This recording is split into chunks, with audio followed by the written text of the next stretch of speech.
नमस्कार दोस्तों, मैं अभिषेक आपका अपने चैनल देसी स्टडी के माध्यम से आप सभी का स्वागत करता हूं। दोस्तों, आज मैं लेकर आया हूं वैदिक सभ्यता, जो कि परीक्षा की दृष्टि से काफ़ी महत्वपूर्ण है। और आज हम इस वीडियो के माध्यम से आपसे उन सभी महत्वपूर्ण बिंदुओं पर चर्चा करेंगे जो कि प्रतियोगी परीक्षाओं में पूछे जाते रहे हैं। दोस्तों, इसके पहले वाले वीडियो में हम लोगों ने सिंधु घाटी सभ्यता के संपूर्ण विस्तृत क्षेत्र और उनके सभी महत्वपूर्ण बिंदुओं पर चर्चा की थी, और जब उसके बाद वैदिक सभ्यता की खोज हुई, तो आज उस वीडियो के माध्यम से हम लोग वैदिक सभ्यता के बारे में चर्चा करेंगे। दोस्तों, यदि इतिहास का क्रम देखें तो सबसे पहले जब तक वैदिक सभ्यता को हम लोग प्राचीन सभ्यता मानते रहे हैं, जब तक सिंधु घाटी सभ्यता की खोज नहीं हुई थी। लेकिन विभिन्न पुरातात्विक साक्ष्यों के माध्यम से जो हम इतिहासकारों ने विभिन्न साक्ष्य जुटा लिए हैं, और उसके आधार पर हमें ये जानकारी मिलती है कि सिंधु घाटी सभ्यता वैदिक सभ्यता से पहले आई थी। अर्थात वह पहले हमारे देश में नगरीय सभ्यता थी जो कि सिंधु घाटी सभ्यता थी, और उसके बाद हमारे देश में ग्रामीण सभ्यता आई जो कि वैदिक सभ्यता थी। इसके आधार पे हम लोग कह सकते हैं कि हमारा जो इतिहास का क्रम चलता है वह उल्टा चलता है। अर्थात पहले नगरीय सभ्यता आई और बाद में ग्रामीण सभ्यता आई। वैदिक सभ्यता के बारे में यदि बात करें तो वैदिक सभ्यता जो कि ग्रामीण सभ्यता थी, इसकी जानकारी हमें वेदों के माध्यम से मिलती है, और इसे हम लोग वेदों के आधार पे ही बांटते हैं। वेदों के आधार पे हम लोग इसे 4 भागों में बांट सकते हैं, जो कि 4 वेद होते हैं, जैसे कि पहला है ऋग्वेद और सामवेद, यजुर्वेद और अथर्ववेद।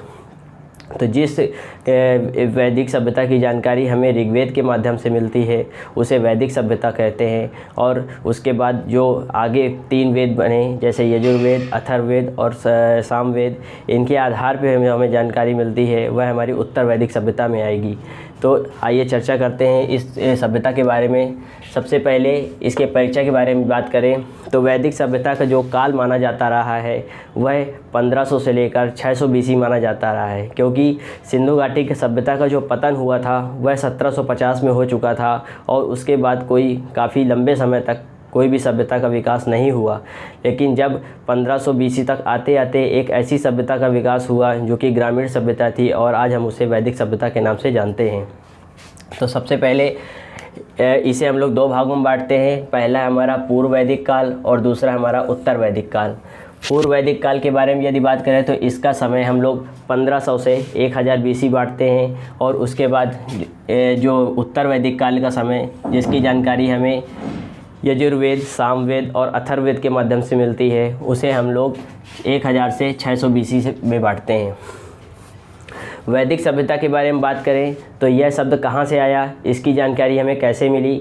तो यह सभ्यता हमारे ऐतिहासिक युग में आती है, और हमने पहले ही इसके बारे में वीडियो में जानकारी प्राप्त की थी कि हम लोगों ने इतिहास को 3 क्रम में बांटा है, जैसे हमारा प्रागैतिहासिक काल, आदि ऐतिहासिक काल और ऐतिहासिक काल। प्रागैतिहासिक काल एक ऐसा काल था जहां से हमें जो जानकारी मिलती है वह सिर्फ पुरातात्विक साक्ष्यों के आधार पर मिलती है, और उसके बाद जो हमारा आदि ऐतिहासिक काल आता है उसकी जानकारी जो हमें मिलती है वह उसमें पुरातात्विक साक्ष्य और साहित्यिक साक्ष्यों की प्राप्ति तो हुई है, लेकिन उन साहित्यिक स्रोतों को पढ़ने में सफलता प्राप्त नहीं हो सकी है। और उसके बाद हमारा आता है ऐतिहासिक काल। इसके बारे में यदि बात करें तो ऐतिहासिक काल में हमें पुरातात्विक साक्ष्य और साहित्यिक साक्ष्य दोनों मिले हैं, और इस कालखंड में हमें साहित्यिक साक्ष्यों को पढ़ने में सफलता प्राप्त हो चुकी है। और इस काल में जो हमें साहित्यिक स्रोतों से जानकारी मिलती है, उसी से जानकारी के आधार पर हम लोग वैदिक सभ्यता के बारे में अध्ययन करेंगे। वैदिक सभ्यता का बात करें तो वैदिक सभ्यता वेद से बना है, जिसका अर्थ होता है ज्ञान। अर्थात जिन वेदों के माध्यम से हमें इस सभ्यता का ज्ञान होता है उसे ही हम लोग वैदिक सभ्यता के नाम से जानते हैं। अगर वहीं हम इसके निर्माता की बात करें तो विभिन्न इतिहासकारों में विभिन्न प्रकार के अलग अलग मत हैं, और सभी में इतिहासकार जिस मत में सर्वसम्मत हुए हैं उसमें उनका कहना था कि इस सभ्यता की खोज आर्यों ने की। आर्य शब्द एक संस्कृत शब्द है जिसका अर्थ होता है ज्ञान। अर्थात ऐसा ज्ञान जो इतिहासकार बताते हैं कि वह ज्ञान भाषा के आधार पर होगा। अर्थात जो व्यक्ति भाषा में श्रेष्ठ हो या लिखने में श्रेष्ठ हो उसे ही हम लोग आर्य कहते हैं। आगे हम लोग बात करते हैं इसके मूल निवास के बारे में।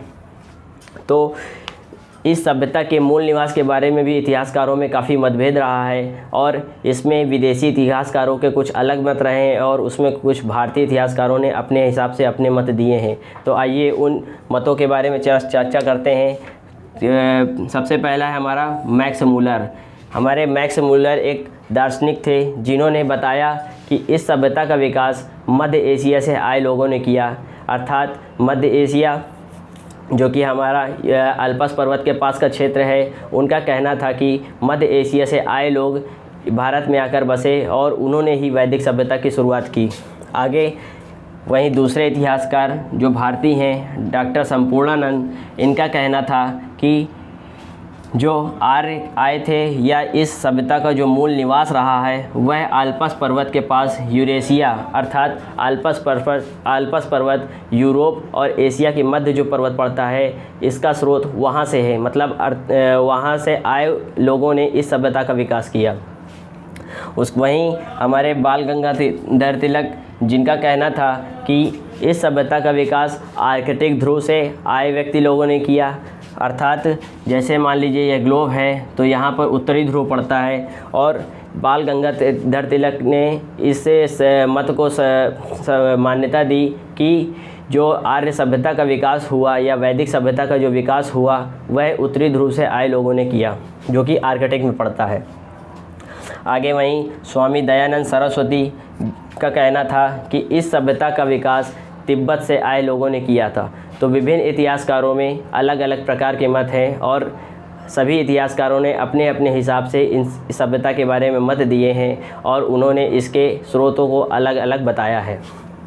आगे वहीं इसके जानकारी के स्रोत के बारे में बात करें तो हमें इस सभ्यता के बारे में दोनों प्रकार की जानकारी प्राप्त है, जैसे कि साहित्यिक स्रोत जो लिखित रूप से प्राप्त हुए हैं और हैं दूसरे पुरातात्विक स्रोत जो हमें खुदाई के दौरान उस क्षेत्र से मिले हैं।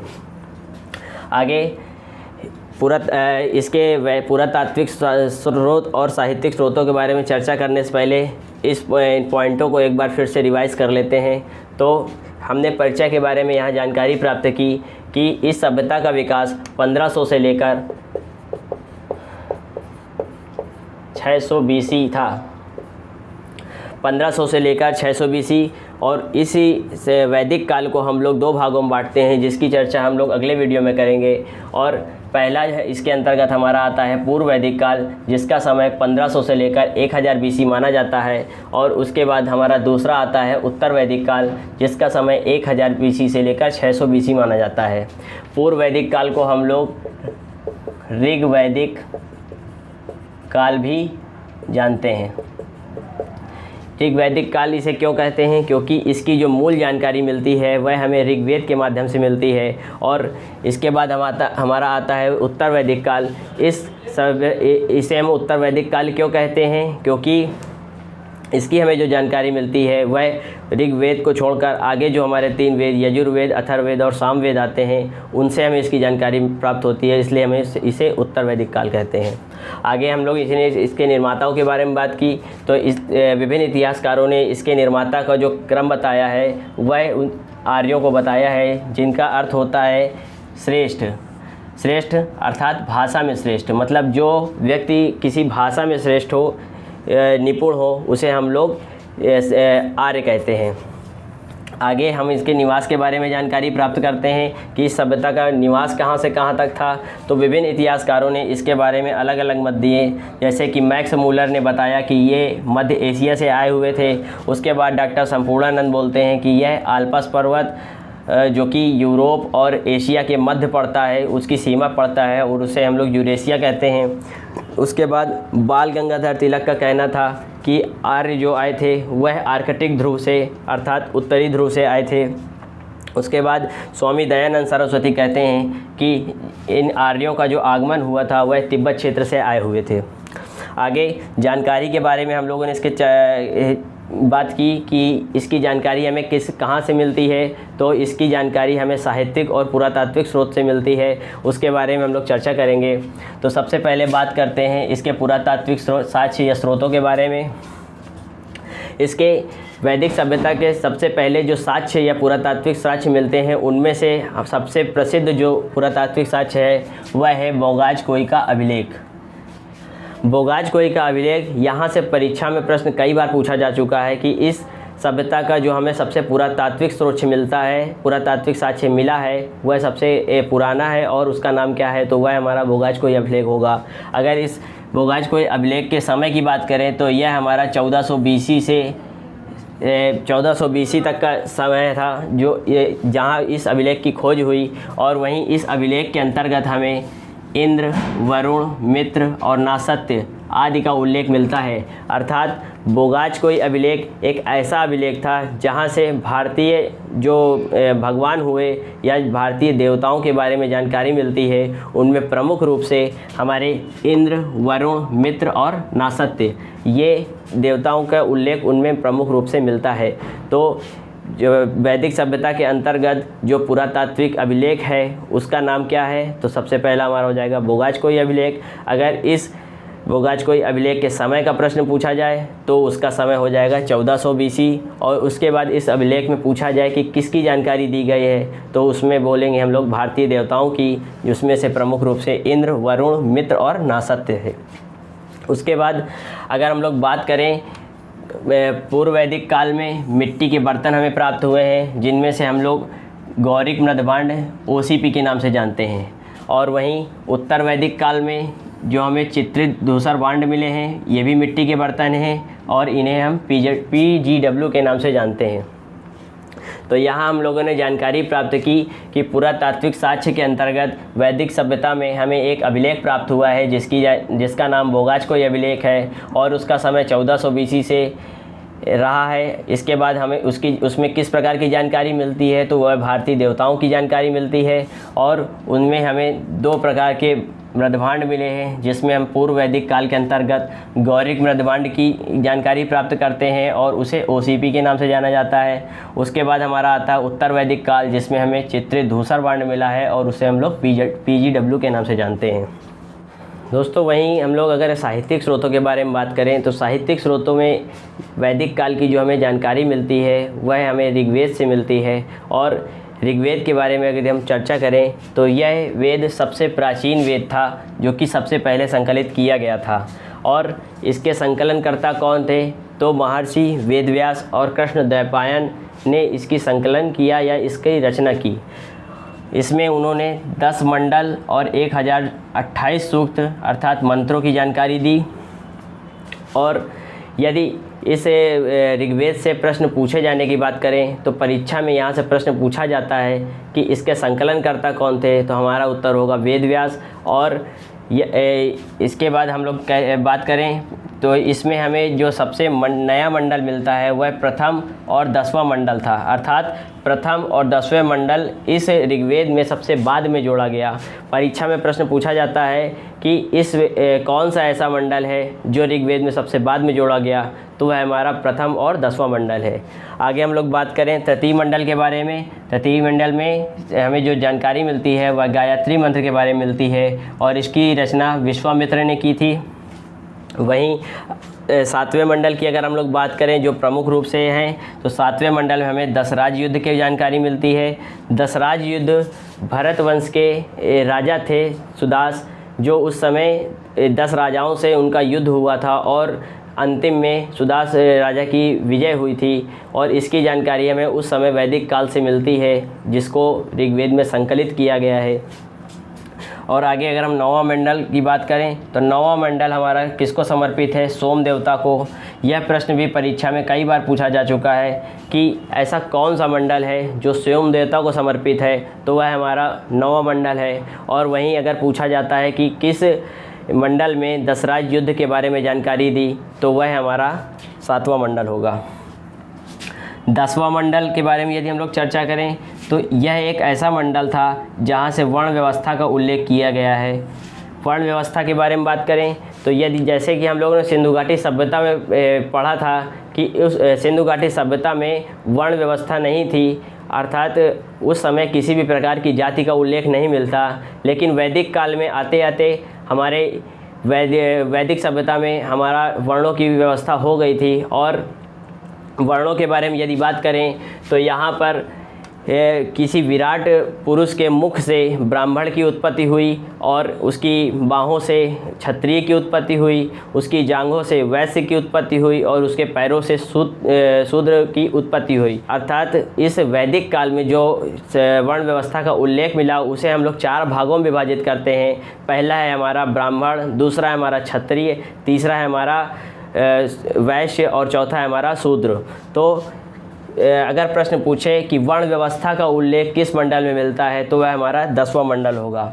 यह हमारे प्रमुख रूप से 4 मंडल हैं जिनके बारे में प्रश्न पूछे जाते रहे हैं। ऐसे तो बहुत सारे मंडल हैं, 10 मंडल पूरे नहीं लिखे जा सकते, लेकिन यहाँ पर मैंने प्रमुख रूप से जिन मंडलों के बारे में जानकारी पूछी जाती है परीक्षा में उन्हीं को संकलित किया है। आगे वहीं हम लोग अगर बात करें सामवेद के बारे में, तो सामवेद एक ऐसा वेद था जिसमें संगीत के बारे में चर्चा की गई है, और यह एक ऐसा वेद रहा है जहाँ पर सबसे पहले 7 स्वरों का अध्ययन किया गया या 7 स्वरों की जानकारी दी गई। इसीलिए इसे हमें संगीत का वेद कहते हैं। भारतीय इतिहास के संगीत का इसे वेद कहा जाता है। तो सामवेद के अंतर्गत संगीत का वेद, और इसमें इसी वेद के अंतर्गत सर्वप्रथम स्वरों का प्रयोग किया गया। और उसके बाद हमारा आता है यजुर्वेद, जो कि अंतिम वेद था, और इस वेद में यज्ञ की विधियों का भी वर्णन किया गया है। और परीक्षा में प्रश्न पूछता है कि यह कौन सा ऐसा वेद है जो दोनों भाषाओं अर्थात गद्य और पद्य में संकलित है, तो वह हमारा यजुर्वेद है। अर्थात यजुर्वेद एक ऐसा वेद था जो गद्य एवं पद्य दोनों का वेद रहा है। उसके बाद आता है हमारा अथर्ववेद, जो कि हमारा जादू, टोना, विवाह और वशीकरण इस के बारे में जानकारी देता है। अर्थात जादू, टोना, विवाह और वशीकरण आदि का उल्लेख हमें कहाँ से मिलता है, तो वह हमारा अथर्ववेद हो जाएगा। और अथर्ववेद को ही हम लोग ब्रह्मवेद अर्थात श्रेष्ठ वेद भी कहते हैं। यह वेद हमारा सबसे बाद का वेद रहा है। अथर्ववेद के बारे में हम लोगों ने यहाँ पर जानकारी प्राप्त की कि सबसे बाद का वेद कौन सा था, तो वह हमारा अथर्ववेद था। और इसी के अंतर्गत हम लोग जादू, टोना, विवाह और वशीकरण आदि का उल्लेख करते हैं, जो कि वैदिक काल में काफ़ी प्रचलित रहा है। और इसी वेद को हम लोग सबसे श्रेष्ठ वेद कहते हैं, जो कि इतिहासकारों ने इसे काफ़ी समर्थन दिया है। आगे हम लोगों ने ऋग्वेद, सामवेद, यजुर्वेद और अथर्ववेद, इसमें कई सारे अध्येता अर्थात गाने वाले और उपवेद जो ऋग्वेद के उपवेद बनाए गए उसको मैंने चार्ट में संकलित किया है।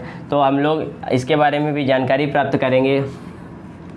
तो ऋग्वेद के अगर उद्देता की बात करें तो ऋग्वेद को गाने वाले अर्थात ह्रोत को हम लोग उद्देता को हम लोग ह्रोत कहते हैं। वहीं सामवेद को गाने वाले को हम लोग उद्गाता कहते हैं, और यजुर्वेद को गाने वाले को हम लोग अथर्वयु कहते हैं, और अथर्ववेद को गाने वाले को हम लोग ब्रह्मा कहते हैं। उसके बाद हम लोग ऋग्वेद में उपवेदों की बात करें तो ऋग्वेद के उपवेद कौन थे, तो वह आयुर्वेद था। सामवेद का उपवेद कौन था, तो वह गंधर्ववेद था। यजुर्वेद का उपवेद कौन सा था, तो वह धनुर्वेद था। और अथर्ववेद का वेद कौन सा था, तो वह हमारा शिल्पवेद था। तो हम लोगों ने यहाँ पर जानकारी प्राप्त की कि ये ऋग्वेद के उद्देता और उपवेद कैसे थे। इसे एक बार ऐसे पढ़ना है और उसके बाद हमें ऐसे पढ़ना है, तो हमें काफ़ी लंबे समय तक याद रह जाएगा। उसके बाद यहीं हम उपनिषदों के बारे में जानकारी प्राप्त करें तो ऋग्वेद का जो उपनिषद था वह कौशिकी और ऐतरेय था। दोस्तों, ऐतरेय और कौशिकी के बारे में भी परीक्षा में कई बार प्रश्न पूछा गया है कि कौन सा ऐसा उपनिषद है जो ऋग्वेद से संबंधित है, तो वह हमारा कौशिकी और ऐतरेय है। उसके बाद यहीं पर हम लोग अगर बात करें सामवेद की, तो सामवेद के अंतर्गत हमारे उपनिषद जो थे केन और छांदोग्य थे। और यजुर्वेद के अंतर्गत तैत्तिरीय, मैत्रायणीय है। और अथर्ववेद के अंतर्गत हमारा मंडूक प्रश्न अर्थात मुंडक है, जो कि उपनिषद के अंतर्गत आता है। वहीं आरण्यक के बारे में बात करें तो ऋग्वेद में हमें किसी भी प्रकार के आरण्य की जानकारी नहीं मिलती है। और वहीं सामवेद के बारे में बात करें तो आरण्यक में हमारा जैमिनी और छांदोग्य था। और यजुर्वेद के बारे में बात करें तो इसमें तैत्तिरीय, शतपथ था। और अथर्ववेद के बारे में बात करें तो यहाँ पर भी हमें आरण्यक की कोई भी जानकारी नहीं मिलती है। दोस्तों, तैत्तिरीय, शतपथ के बारे में भी परीक्षा में प्रश्न पूछा जा चुका है, तो इसे ध्यान देना काफ़ी आवश्यक है। प्रश्न पूछेगा कि यजुर्वेद का आरण्यक कौन सा है निम्न में से, और 4 ऑप्शन बना देगा तो उसमें हमारा उत्तर होगा तैत्तिरीय शतपथ। यहाँ से हम लोगों ने कई बार वैदिक सभ्यता के बारे में कई बिंदुओं के माध्यम से जानकारी प्राप्त की, जिसमें हम लोग पूर्व वैदिक काल और उत्तर वैदिक काल को, वैदिक काल को 2 भागों में बांटा, जो पहला हमारा पूर्व वैदिक काल था और दूसरा हमारा उत्तर वैदिक काल था। वहीं इसके बाद हम लोगों ने इसके निर्माता, इसके मूल निवास, इसकी जानकारी के स्रोत और उसके अंतर्गत जो हमें साक्ष्य प्राप्त हुए, जैसे कि हमारा पुरातात्विक साक्ष्य और उसके बाद हमारा साहित्यिक साक्ष्य था। और साहित्यिक साक्ष्यों के अंतर्गत हमने ऋग्वैदिक, सामवेद, यजुर्वेद, अथर्ववेद, और उसके बाद हम लोगों ने उद्देता अर्थात उन वेदों को गाने वाले, और उपवेद जो उस वेदों से संबंधित थे। उसके बाद हम लोगों ने उपनिषद और आरण्यक, इनके बारे में जानकारी प्राप्त की। दोस्तों, यदि हम लोग उपनिषदों के बारे में बात करें तो वही उपनिषदों की संख्या 108 थी, और पुराणों की अगर हम बात करें तो पुराण हमारे 18 संकलित किए गए हैं। वहीं अगर उद्देता को हम लोग गाने वाला कहते हैं, और जो हमारे पूछा जाए प्रश्न में कि सबसे पुराना पुराण कौन सा था, तो वह हमारा मत्स्य पुराण आएगा। और उसके बाद अगर हम लोग बात करें इस क्रम में कि उस समय जो वर्ण व्यवस्था थी वह किस हिसाब से बांटी गई थी, तो वह हमारे राजा थे, उसके बाद हमारा पुरोहित आता था, उसके बाद हमारा विशपति आता था, उसके बाद हमारा कुलप आता था, और उसके बाद हमारा ग्रामीण आता था। इस प्रकार वर्ण व्यवस्था को सबसे निश्चित क्रम में बांटा गया था, और सबसे ऊपर जिसको स्थान दिया गया था वह राजा को, और सबसे नीचे जो स्थान दिया गया था वह ग्रामीण को दिया गया था। इस प्रकार हम लोगों ने इस वीडियो के माध्यम से वैदिक सभ्यता के बारे में जानकारी प्राप्त की। तो यदि आप लोग को वीडियो अच्छी लगी हो तो लाइक एंड सब्सक्राइब करें और हमें सपोर्ट करें। कमेंट बॉक्स में अपनी राय अवश्य लिखें। धन्यवाद।